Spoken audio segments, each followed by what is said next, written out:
Bien, podemos empezar, Nadia. Sí, podemos empezar.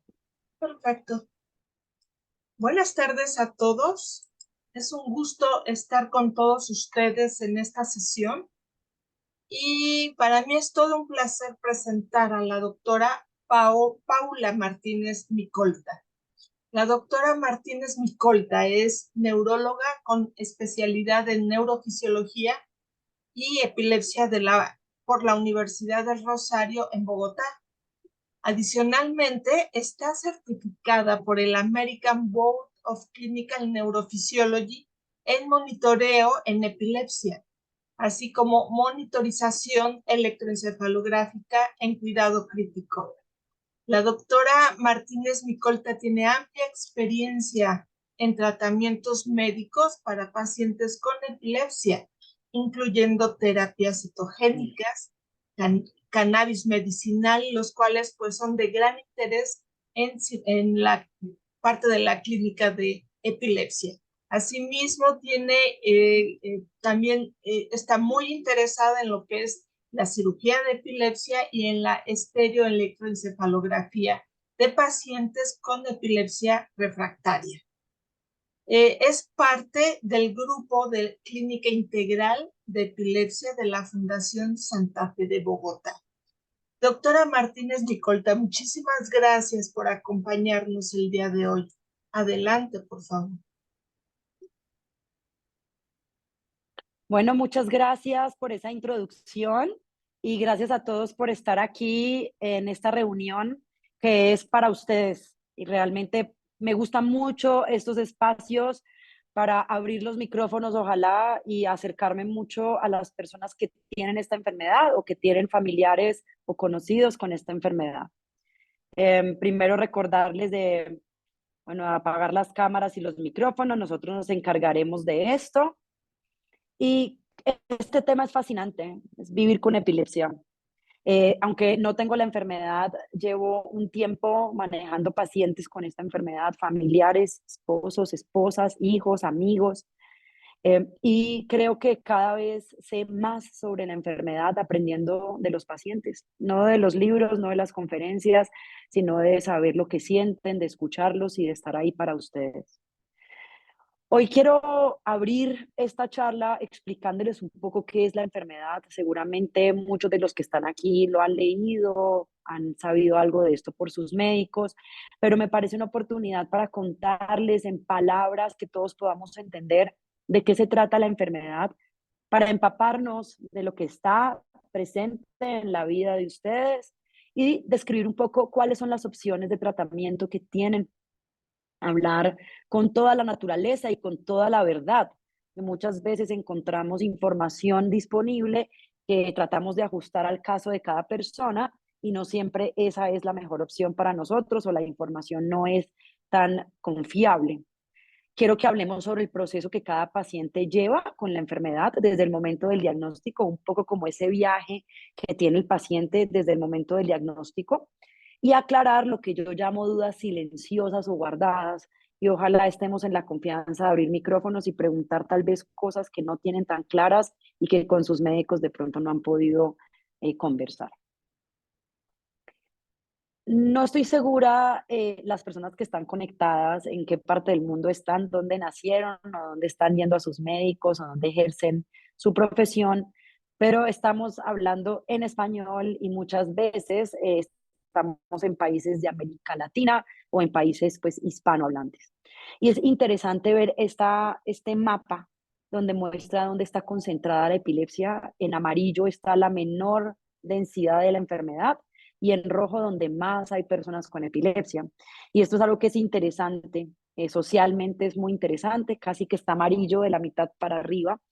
Y resulta que los países que tienen más recursos y tienen más desarrollo tienen menos epilepsia.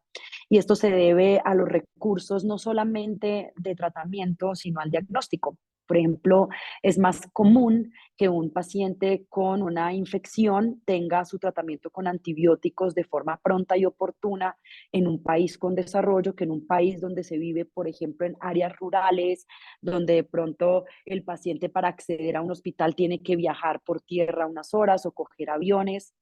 También sabemos que hay traumas en la cabeza que son más comunes en países con menos recursos, no solamente por violencia, sino también por accidentes de tránsito, por conducir motos sin casco. Entonces, todo esto hace que en algunos países en desarrollo haya más epilepsia. Es una enfermedad que afecta a bastante personas en el mundo. Es una de las enfermedades más incapacitantes, pero es totalmente tratable y espero poder trasladarles ese mensaje a ustedes hoy. Se aproxima que hay 50 millones de personas en el mundo. Pienso que esto está todavía por debajo de la realidad. Se estima que hay más o menos 4 a 8 personas por cada 1.000 habitantes en Estados Unidos. En Colombia, por ejemplo, donde yo estoy, esto se puede casi duplicar. Calculamos entre 10 y 12 personas por cada 1.000 habitantes con más recursos. Y lo interesante es que, y lo vamos a ver en un momento, esto empieza el momento del diagnóstico, pero ese abordaje inicial, lo primero que hace un médico, lo primero que hace un paciente, lo primero que hace un familiar cuando recibe esta noticia, va a marcar el futuro y el pronóstico de la enfermedad. Y eso lo vamos a ver en un momento. Yo quiero aclarar unas definiciones que creo que a todos les interesa. Por ejemplo, una crisis epiléptica, un ataque de epilepsia, no es más que una manifestación clínica de mucha actividad en el cerebro. La actividad eléctrica del cerebro, el cerebro es una maraña llena de electricidad, pues esta maraña se emociona mucho, tiene muchísima actividad cerebral y eso produce convulsiones. La mayoría de veces es autolimitada y cede espontáneamente. Hay muchos mitos alrededor de esto, ¿no? Que le metan el dedo a la boca, que le pellizquen el dedo meñique, que le pongan un algodón con alcohol, pero realmente nadie ha podido demostrar que cualquiera de estas herramientas ayude a que el tiempo de crisis epiléptica sea menor. Realmente lo correcto cuando hay una crisis epiléptica es que el paciente esté de medio lado, que no se golpee con nada, evitar cualquier cosa alrededor que pueda causar traumatismos y esperar, porque la mayoría de veces eso es suficiente y en menos de 1 o 2 minutos la crisis pasará. De pronto el paciente estará confundido un tiempo, pero la crisis ya pasó. Esa crisis epiléptica puede ser de dos tipos, o convulsiva o no convulsiva. Convulsiva cuando tiene una manifestación motora, cuando el paciente se sacude, cuando vemos ataques como los que muchos hemos presenciado. Pero hay otras que son no convulsivas, que son cuando la actividad motora no es lo más importante.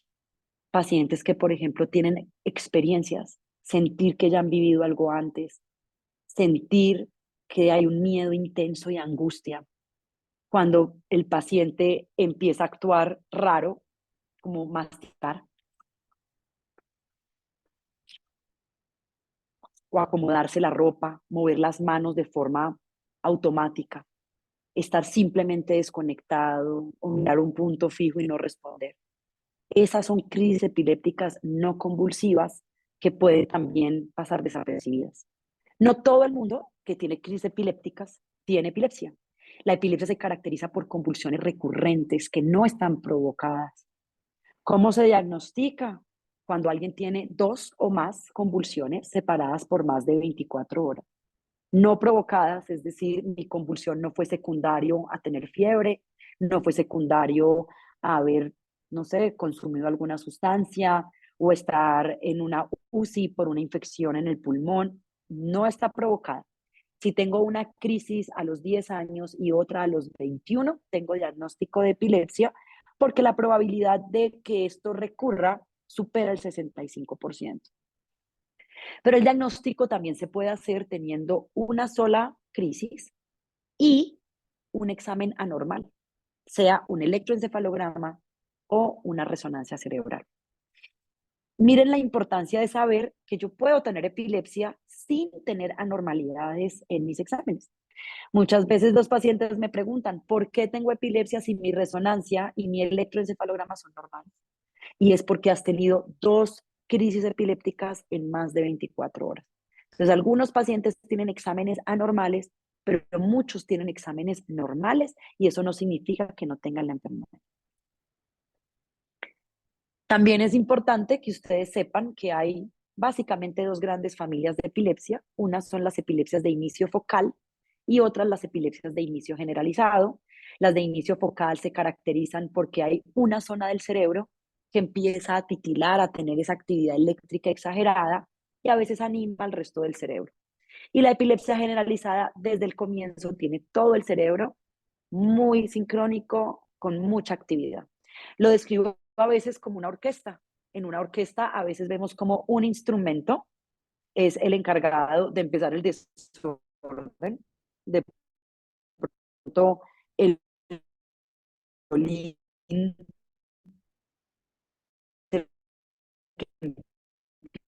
empieza a tocar y a veces anima esto, no tiene un ataque grande. Focal oralizado es una tarea del paciente y de una sabe si es una epilepsia de inicio focal o no. Otras veces pasan años sin saberla clasificar, porque no todas las epilepsias florecen de la misma forma y permiten darnos cuenta de los síntomas. Lo importante es que el médico trabaje y por eso es tan importante hacer un seguimiento estrecho, porque el tratamiento no será el mismo para todas. Y entre más conozco la enfermedad, mejor la puedo tratar y enfrentar. La última definición que quiero aclararles, tal vez algunos ya la sabían, es la epilepsia resistente a los fármacos. Resulta que la mayoría de pacientes, 2/3 de los pacientes, van a mejorar solo con medicamentos. El medicamento que el neurólogo escoja será suficiente para que el tratamiento sea perfecto y el paciente pase mucho tiempo sin crisis.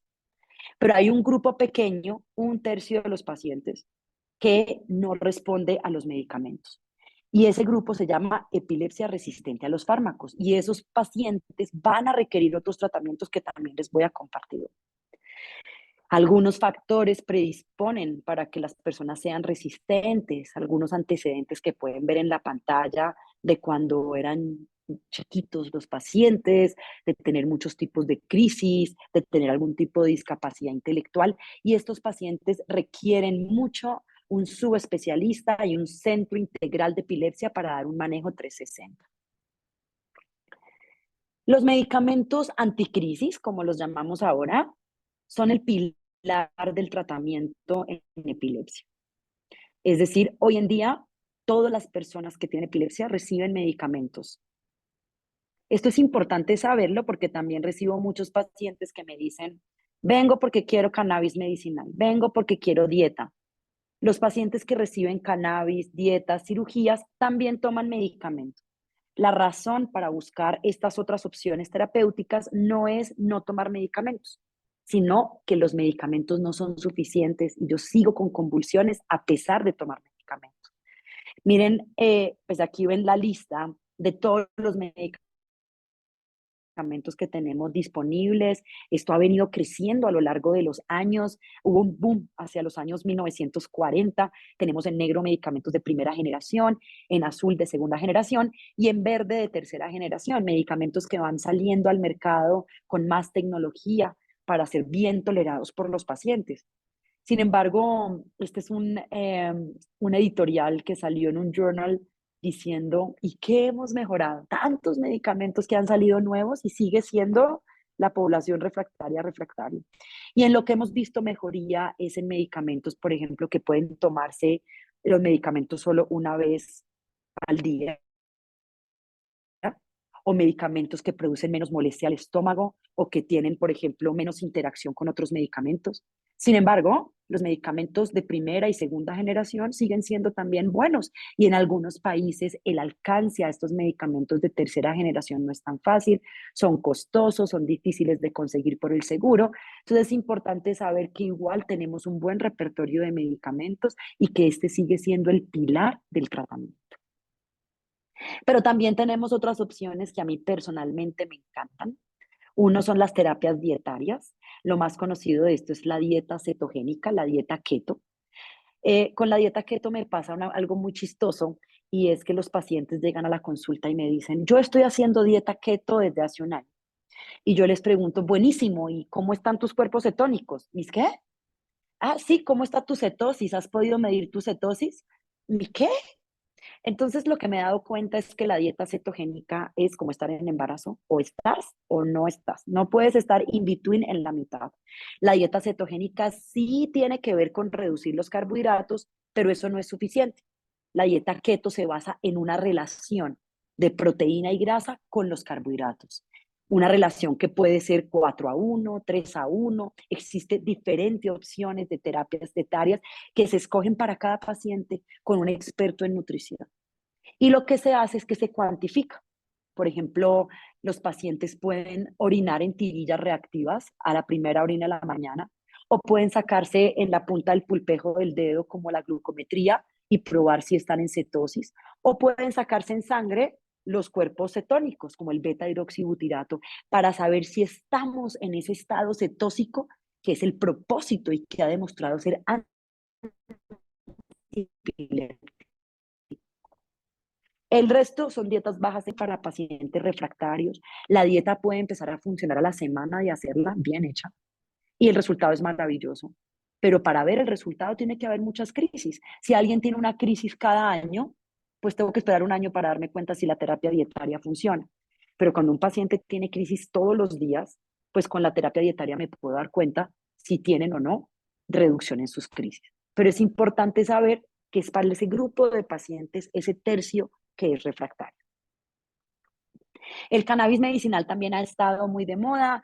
En esta gráfica simplemente les quiero mostrar que hay tres grandes eh, familias o tres grandes plantas de marihuana. La sativa, que es alta, que sus hojas están un poquito separadas una de otra. La índica es del tamaño como de una persona, parece un arbusto, sus hojas están mucho más cercanas. Y la ruderalis, que no se extrañen si la tienen en casa, la venden mucho en viveros, tiene mucho que ver, muy linda, entonces la venden de decoración y no ha demostrado tener fines medicinales como la índica y sativa y por lo tanto no es como la que más se usa para temas de medicamentos.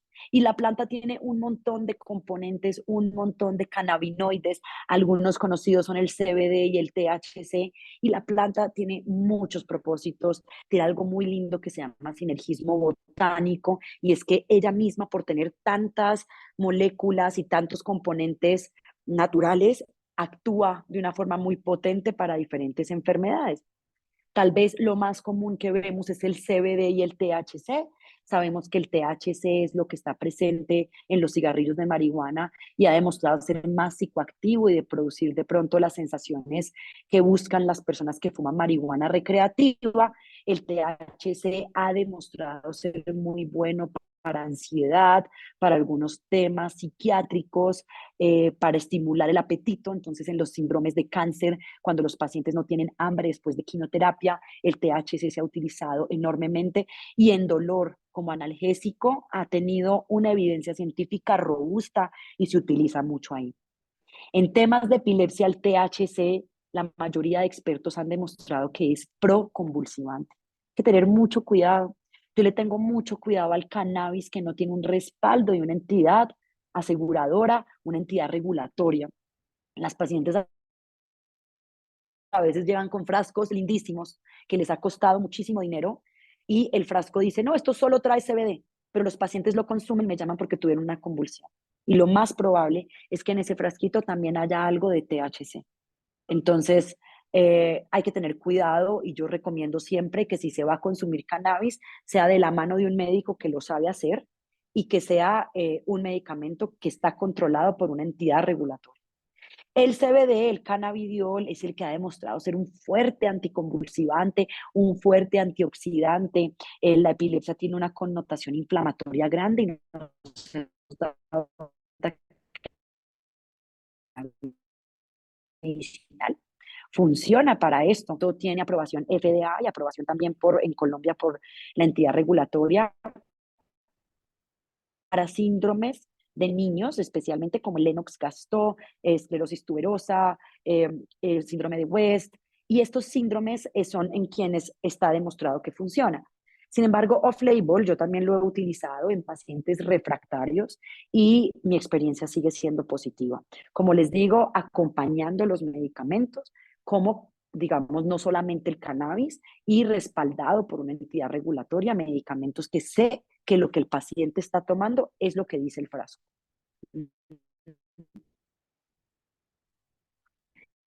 También existe la neuromodulación como tratamiento para epilepsia. Este es un estimulador de nervio vago, también se utiliza en pacientes refractarios, usualmente quienes no son candidatos a cirugía de epilepsia. Se implanta un marcapasos sin tocar el cerebro, se implanta en el nervio vago, que es un nervio que va por el cuello, y lo que hacemos es que ambulatoriamente en el consultorio, con esta tablet que ven aquí en la diapositiva, yo logro programar que haya una cadena, digamos, una continua corriente que ha demostrado no solamente ser anticonvulsivante, sino ha demostrado mejorar ansiedad, depresión, tiene de hecho aprobación INVIMA y aprobación FDA para depresión y ansiedad. Este es un mecanismo que acompaña a los medicamentos. Recuerden que los medicamentos son el pilar de todo esto, pero funciona muy bien.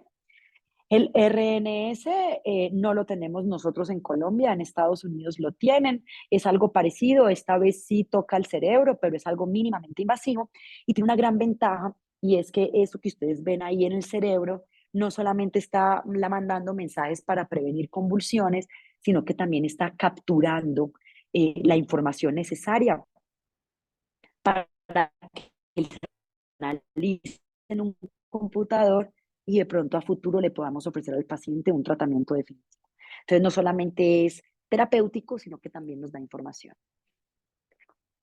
El DBS o la estimulación cerebral profunda se inventó o se está usando más para enfermedades como el Parkinson. Sabemos que estimulando estos núcleos que están muy profundos en el cerebro, mejora la enfermedad de Parkinson. Y nos hemos dado cuenta que también estimulando esto ha mejorado la enfermedad de epilepsia. Entonces, todos estos de neuromodulación se hacen y se deben decidir en una discusión multidisciplinaria, en una junta, después de hacer todo el camino correctamente, de probar medicamentos, de ver si esto realmente va a ayudar al paciente y a su familia. El último pilar de tratamiento es la cirugía de epilepsia, que lo que busca es quitar la zona del cerebro que está causando la enfermedad. Antes les comparé todo esto con los instrumentos de una orquesta y bueno, aquí es como si descubriéramos cuál es el instrumento culpable, es el violín. ¿Qué pasa si quito el violín? ¿Es esto seguro para el paciente? Sí, quitemos el violín y miramos qué pasa y muchas veces los pacientes se curan. Para hacer esa cirugía hay unos métodos que les quería compartir. Uno es este que se llama estéreo electroencefalografía, en el que utilizamos unos electrodos que son unos cables muy delgados que se implantan en el cerebro del paciente en la zona donde yo sospecho que viene la enfermedad. Si yo creo que la enfermedad viene del violín, seguramente voy a poner los electrodos atrás de todos los instrumentos de cuerdas. No le voy a poner electrodo al tambor porque yo estaría perdida. Es algo que con mucho detalle y mucho análisis puedo estructurar una gran hipótesis, poner los electrodos y interpretar esa información. Con esa información podemos decir, hay que quitar exactamente este pedazo pequeño del cerebro para que el paciente se cure. Y esa es una estrategia que usamos en algunos centros. Y en otros pacientes usamos la electrocorticografía, donde el paciente estando en cirugía bajo anestesia, la mayoría de veces, se le ponen unas siliconas que tienen muchos electrodos que nos dan información y al poner esto directamente en el cerebro del paciente, yo puedo interpretar en un computador si la epilepsia está ahí o no para permitirle al cirujano ir resecando, ir retirando zona del cerebro y de pronto curar la epilepsia. Esto se utiliza mucho cuando hay lesiones como displasias, que son enfermedades de la corteza del cerebro que está mal formada, o se utiliza también en tumores para estar seguros que no dejamos márgenes de tumor epiléptico en el cerebro. Habiendo dado esta introducción de qué es la enfermedad, de los tratamientos que podemos ofrecerles, aterricemos un poco en vivir con epilepsia, en la parte social de esta enfermedad, que es por lo que estamos aquí todos. Yo siempre le pregunto a mis colegas, ¿cuáles son nuestras metas? Siempre le preguntamos al paciente, ¿cuántas convulsiones tuviste en una semana? ¿Cuántas crisis has tenido?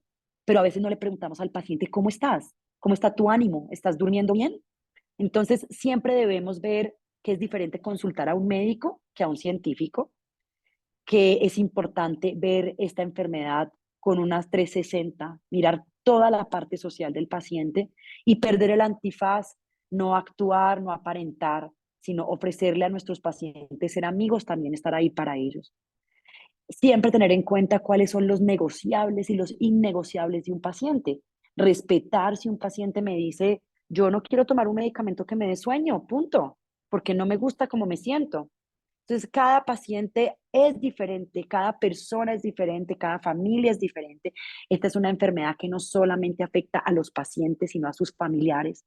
Y es muy importante tener todo eso sobre la mesa a la hora de argumentar esta enfermedad. Y siempre tener en cuenta que la prevención y la promoción es muy importante. Estas charlas informativas, poder estar con los pacientes, poder informar, poder escuchar, no solamente quedarnos con cuántas convulsiones has tenido, cómo está tu medicamento, toma tu fórmula otra vez y nos vemos en un tiempo. Quiero hablarles un poco de la enfermedad como si fueran escalas de un vuelo en un avión, porque el paciente desde que recibe el diagnóstico, pues empieza a tener diferentes estaciones y diferentes paradas a lo largo de su viaje. Lo primero es la primera vez que les diagnostican epilepsia. Si aquí hay pacientes, que creo que los hay, me gustaría al final oír qué sintieron y cómo fue la primera vez que les dijeron que tenían esta enfermedad. Lo primero es sentir un poco de sorpresa. Esta enfermedad, yo he oído cosas horribles de esta enfermedad. Quiero saber de qué se trata. Yo tengo un vecino que tiene esta enfermedad y le fue fatal. Siempre hay algo cerca, siempre hay una historia y no siempre esa historia es mi misma historia. Hay que tener cuidado con eso. Y como médicos y no como científicos, es un momento de abrazar al paciente. Y hay muchas formas de abrazarlos, no solamente literalmente abrazándolos, sino estando ahí, escuchando, poniéndose en sus zapatos y entendiendo que para cada persona esta información es diferente. Algunos reciben esta información por primera vez en urgencias, otros durante una hospitalización, otros en la consulta. Y va a cambiar. Seguramente en urgencias muchas veces están en una camilla, hay mucho ruido, están incómodos, en la hospitalización también, pero en la consulta quizás estoy con mi familiar y puedo tener una conversación más agradable con mi médico. Y es muy importante esa visita a la consulta al médico, porque ahí no solamente vamos a mirar si tus convulsiones están controladas, sino que voy a poder de pronto ayudar a que se sientan mejor con la enfermedad, a apagar mitos y hablar sobre la realidad. En ese momento, el primer momento del diagnóstico, se va a escoger un medicamento. Y ese medicamento que escoge el médico es como ir al mercado y escoger un tomate. Habrá un tomate chonto, un tomate verde, un tomate rojo, un tomate kosher.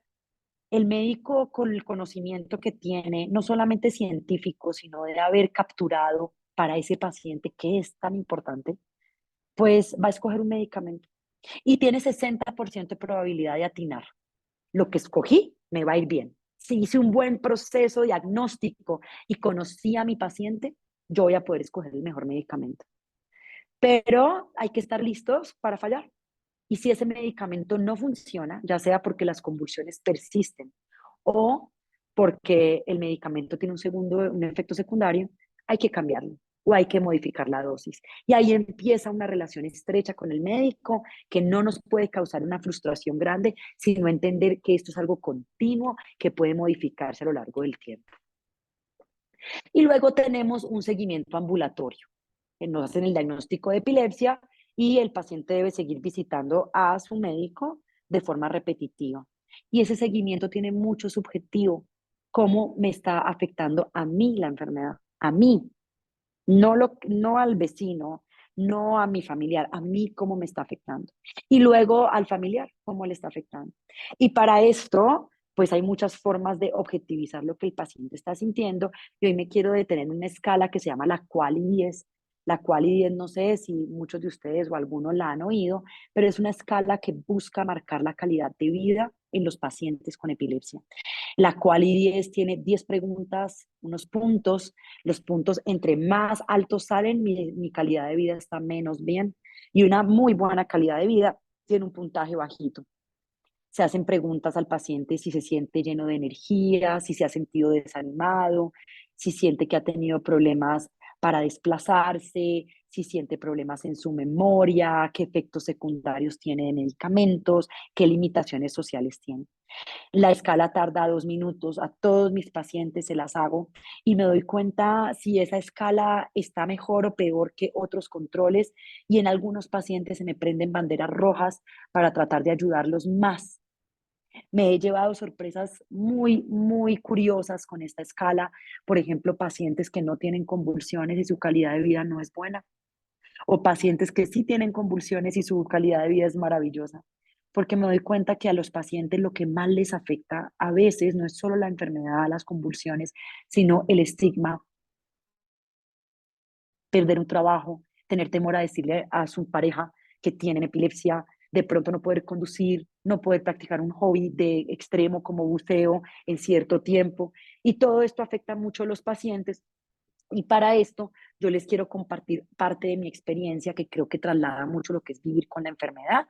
Aquí tengo en este momento, esta es la información de 160 pacientes que he seguido, algunos a 18 meses. Vemos en moradito oscuro o azul los hombres y en rosado las mujeres.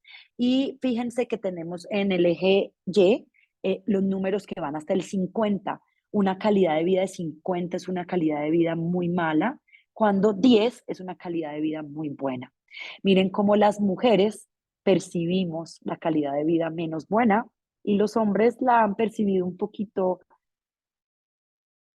más suave.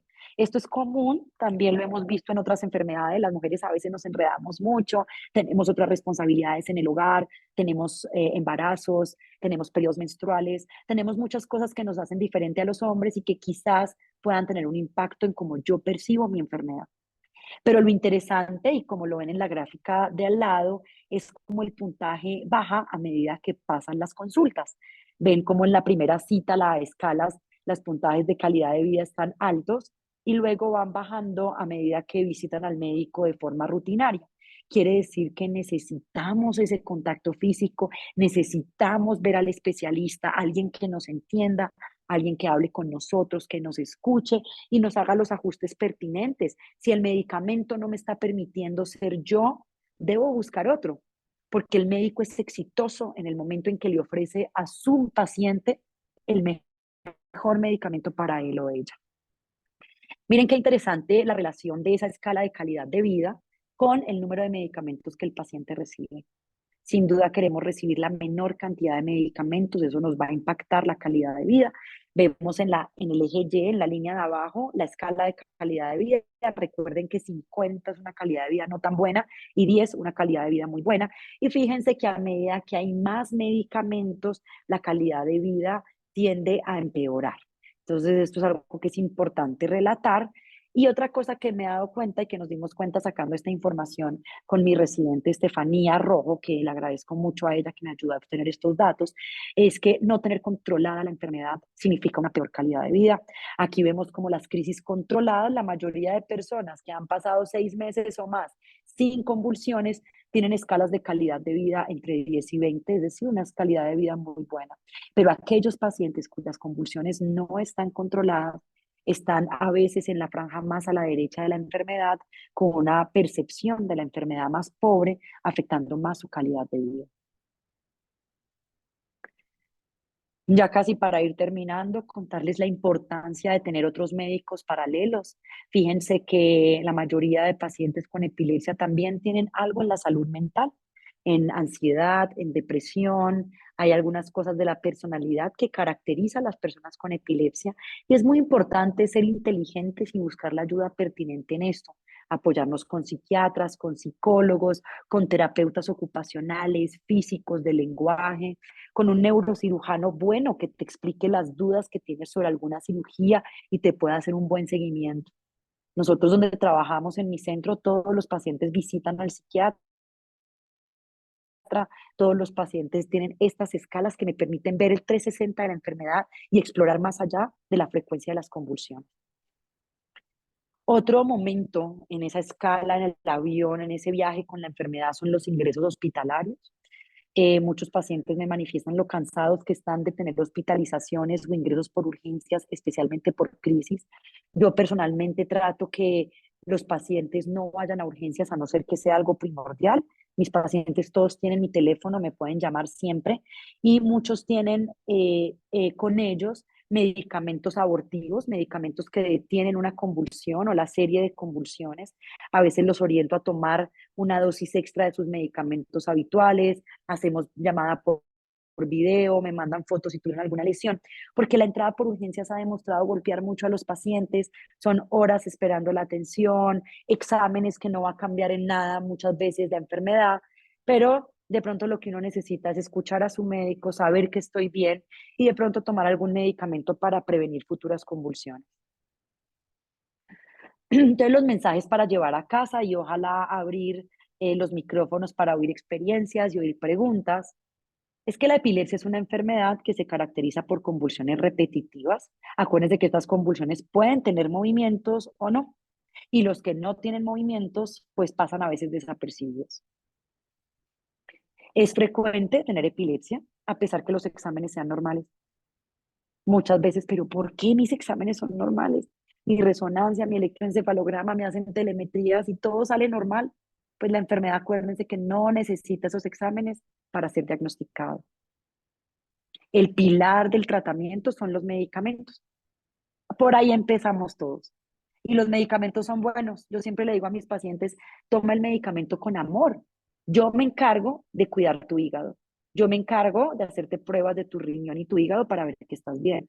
Pero el pilar del tratamiento son los medicamentos. Empezamos con un medicamento, tal vez ese sea mi medicamento para siempre, quizás no.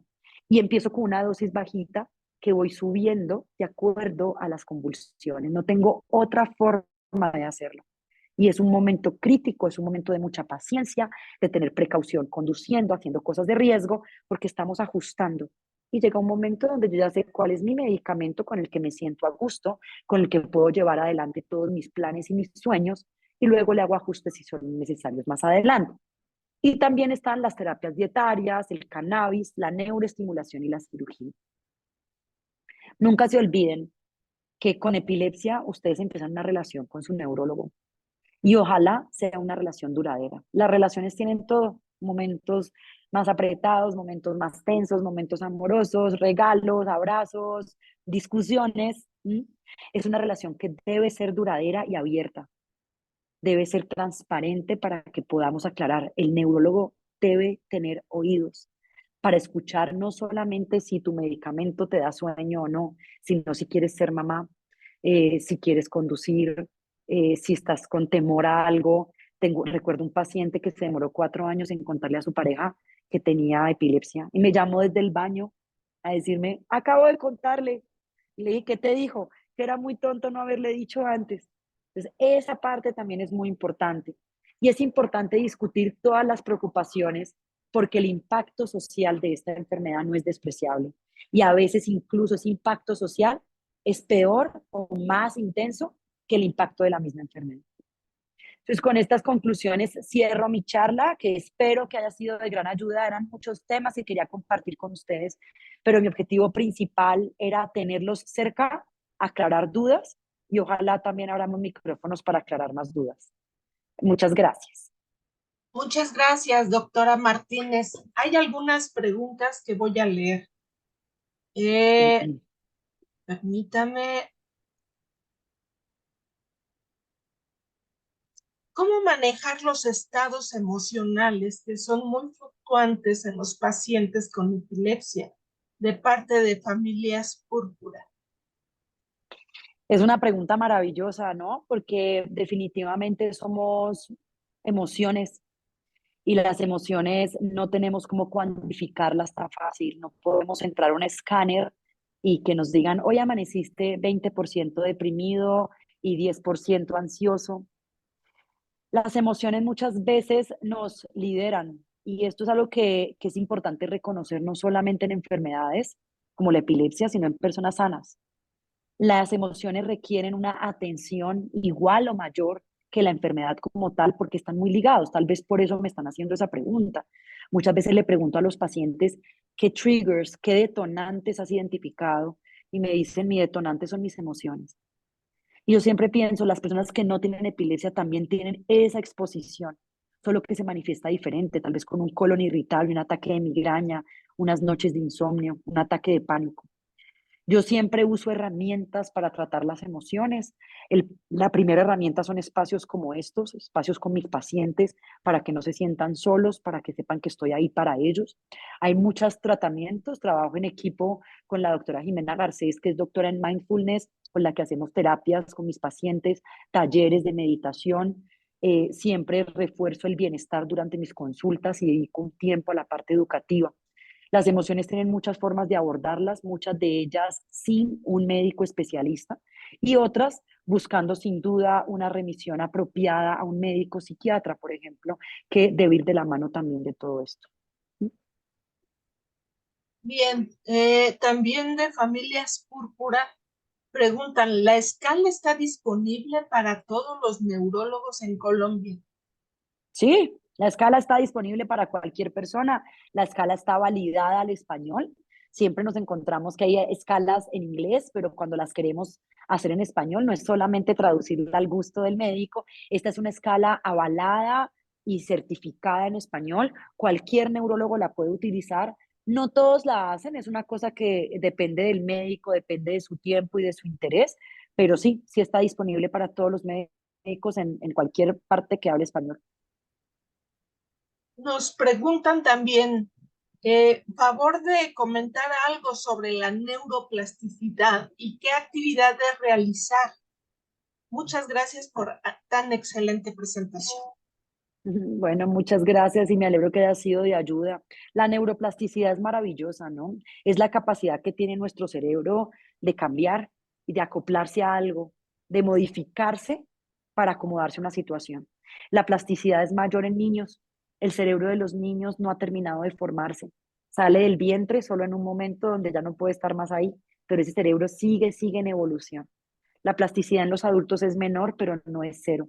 Hay muchas formas de mantener el cerebro plástico, en general el bienestar, la salud, la alimentación, la exigencia, aprender cosas nuevas, mantenerme activo, hace que el cerebro sea muy plástico. Pero la realidad es que es más plástico en la juventud y en la niñez. Gracias.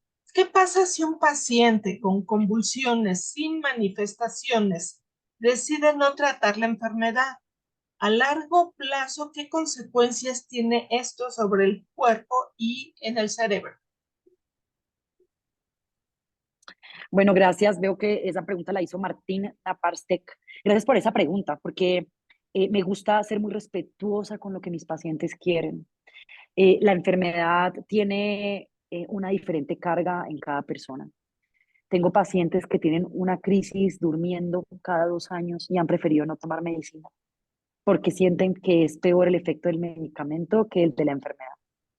La realidad y la respuesta correcta para esto es que cuando la enfermedad no se trata, hay riesgos altos.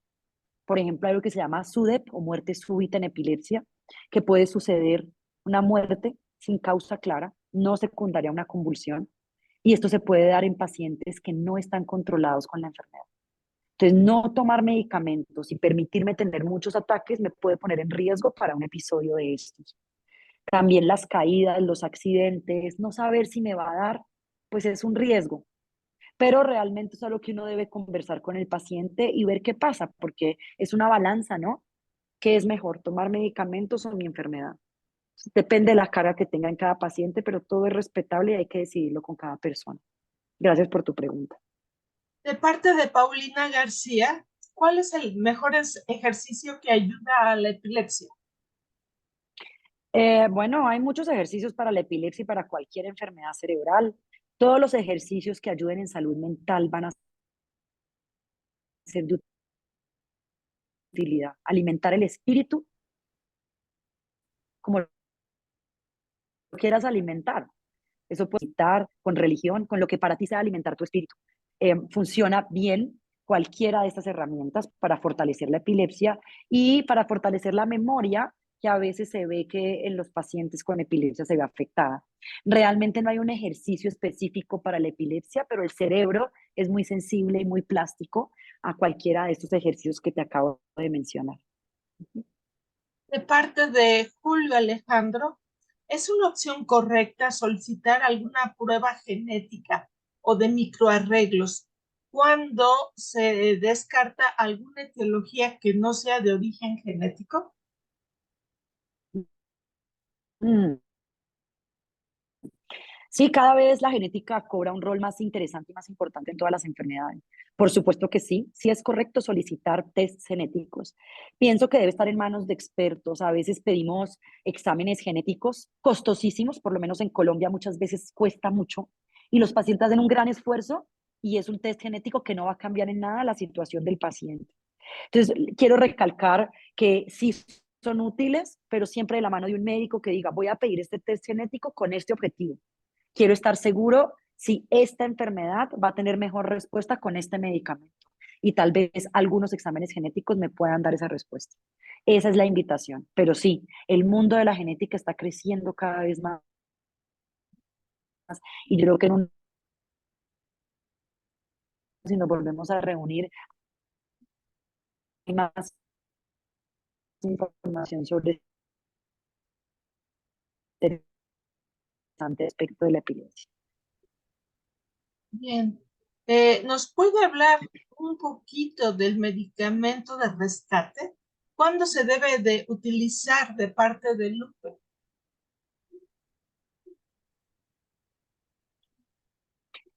Bueno, muy bien, pues realmente el medicamento de rescate usualmente se siente como una benzodiazepina. Esa es la familia de medicamentos que usualmente utilizamos.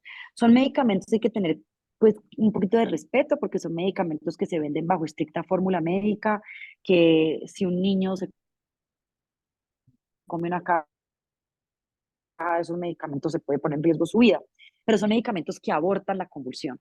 Usualmente, como les conté, mis pacientes tienen mi teléfono y por lo general lo hacemos de la mano.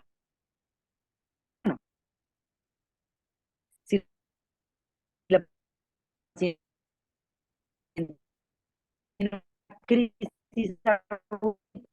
una crisis, una hora y me llaman, Paula, acaba de tener dormientes, esperar que siempre esté despierto, que pueda tomar un sorbo de agua de forma segura y no vaya a broncoaspirar y tome el medicamento de rescate. Casi todos mis pacientes que tienen convulsiones frecuentes tienen algo de medicamento de este rescate en un cajón guardado, en un viaje, porque aborta las convulsiones. Pero es importante que lo hables con tu médico para decir cuál es el mejor medicamento y que lo hagas de la mano del médico.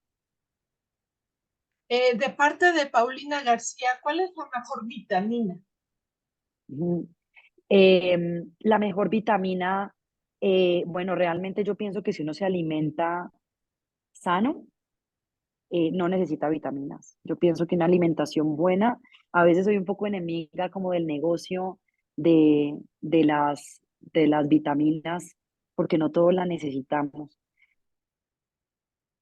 Realmente no hay una vitamina estrella para la epilepsia. Yo creo que alimentarse bien es lo importante. Y si el médico detecta alguna carencia de vitamina, pues por supuesto la podemos suplir. De parte de Ana Toro, no le entiendo, pero lo voy a leer. Dice, Paula y su amor para contarnos. En la primera cita me habló de una mala balota. Yo creo que yo sé quién es Ana y te mando un saludo muy grande. Y creo que puedo saber a qué te refieres y ojalá me pueda explicar mejor si no lo hice en esa oportunidad.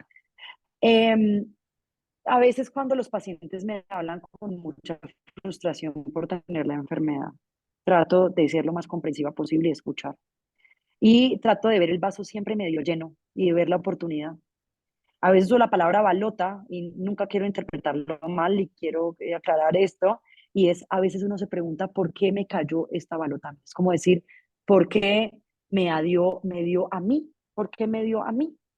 Es una pregunta que muchos pacientes me han manifestado y yo también he tenido enfermedades serias y uno puede preguntarse, ¿por qué yo? No lo considero una mala balota y te lo digo de corazón, no lo considero una mala balota porque he tenido la oportunidad de vivir esta enfermedad de la mano de ustedes y me he dado cuenta que para muchos es como un renacer, es como una oportunidad de darse cuenta lo bien que se siente estar bien, de tener un médico tratante, de agradecer la vida y de agradecer momentos y oportunidades, acceso a salud. Entonces, más que todo, yo siempre digo, sí, te cayó esta enfermedad en el sentido que por alguna razón, dependiendo de la causa, te cayó la enfermedad. Pero ¿qué vamos a hacer con eso? ¿Cómo enfrentamos esto como guerreros? ¿Cómo vemos el mejor lado de la enfermedad? Y siempre busco decirles, conmigo, cuentas conmigo en eso.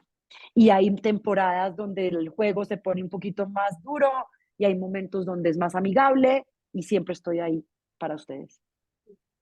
Doctora Paula, yo le quiero hacer un comentario en relación a lo que usted está diciendo, ¿sí? Eh, Hace poco entrevistamos de parte del capítulo mexicano de la Liga contra la Epilepsia a Ángeles Mastretta. Es una famosa autora que escribió un libro muy interesante que se llama Arráncame la vida. Y esta llegó a ser una película. Ángeles Mastretta tiene epilepsia y es una mujer muy exitosa. Precisamente ella habla de esta oportunidad de ser más sensible con base en la enfermedad. O sea, no lo tomó como algo grave, sino como simplemente una manera de vida para que pudiera ella ser sensible hacia algunas situaciones. Ojalá tengan oportunidad de verla, está en YouTube, para que se vea que una persona puede ser, con epilepsia puede ser exitosa. Y muchas gracias por tu comentario. Sé quién es ella, la he podido oír. Es una gran líder y es una persona que ha podido ser una cara linda de esta enfermedad a pesar de dificultades. Y yo siempre pienso que la cara linda y la cara menos linda, la cara que sea, pero a esta enfermedad hay que darle la cara. Yo siempre digo mirarla a los ojos, entenderla, comprenderla, tener un buen médico aliado y vivir la vida con esto porque con epilepsia se puede. Ese fue un lema que tuvimos celebrando el Día Púrpura el año pasado en Colombia y es con epilepsia se puede. Derribemos mitos. No quiero mujeres pensando que no pueden ser mamás por tener la enfermedad. Claro, será un embarazo seguramente con algunas modificaciones, pero claro que se puede. Con epilepsia se puede todo. Simplemente requerimos un buen control de la enfermedad, entenderla bien y tener un buen médico tratante. Pero gracias por ese comentario, claro que sí. Y otro comentario es la necesidad de que los pacientes confíen en su médico, en su neurólogo, principalmente en Latinoamérica. En Latinoamérica hay muchas plantas medicinales ancestrales que se han consumido para controlar este tipo de trastornos. Por ejemplo, en México se oculta el consumo de estas plantas por miedo, por estigmatización, y sin embargo pueden ser una gran oportunidad para que los pacientes nos enseñen a los médicos el efecto de estos fármacos. ¿Usted qué piensa, doctora? Pues yo personalmente soy defensora de todas las medicinas naturales en general. Me gusta explorarlas. Siento que, y yo misma lo vivo, uno toma aguas de algunas hierbas cuando uno está un poco más ansioso y el efecto es maravilloso. Solamente le tengo un poco de respeto, eh, le tengo un poco de respeto a lo que tomemos, especialmente porque como hay algunos químicos que pueden facilitar la aparición de convulsiones y como a veces vemos personas tomando ventaja de las personas enfermas y vendiendo de pronto lo que no es. Con lo de cannabis tuve una experiencia no tan agradable a pesar de ser, la verdad, muy defensora de este tratamiento y fue que alguna vez trabajé con un laboratorio de cannabis y tuve la oportunidad de analizar 12 frascos de cannabis y ninguno tenía lo que decía la etiqueta. Dos tenían boñiga, popo de vaca, 2 no tenían cannabis. Entonces me duele ver mis pacientes, la mayoría de pacientes con epilepsia están a veces en países con menos recursos comprando un medicamento costoso y que de pronto no sea algo transparente. Entonces, sí, estoy de acuerdo, creo en la medicina natural, especialmente de culturas como las nuestras, donde hay personas con mucha raíz ancestral indígena que es sabia. Simplemente comunicación abierta con tu médico, abierta. Yo siempre pienso que la comunicación puede todo. Si un paciente me dice, me estoy tomando esto y me siento a gusto, vamos, adelante. Déjame acompañarte en ese proceso y lo miramos. Conoce los riesgos. No ser como lo que yo digo es mi última palabra, sino estar abiertos a esto, pero sí tener precaución y cuidar nuestro organismo como cualquier persona lo debe hacer. Así es. Pues ya no veo algún otro comentario. No sé si quiera hacer un último comentario, doctora Martínez, para despedirnos. Sí, claro que sí, pues darle las gracias a todos por estar acá. Por ahí me están escribiendo muchos de mis pacientes diciéndome que están conectados, entonces saben que les mando un saludo muy grande y que aquí estoy para ustedes siempre. Ahí les compartí a todos la forma de comunicarse conmigo si quieren. Yo estoy pendiente de dudas si más adelante surgen. Y gracias a todos por conectarse, gracias por la moderación que estuvo fantástica y gracias por esta oportunidad para los pacientes. Muchas gracias. Pues nos despedimos y esperamos verlos a todos pronto.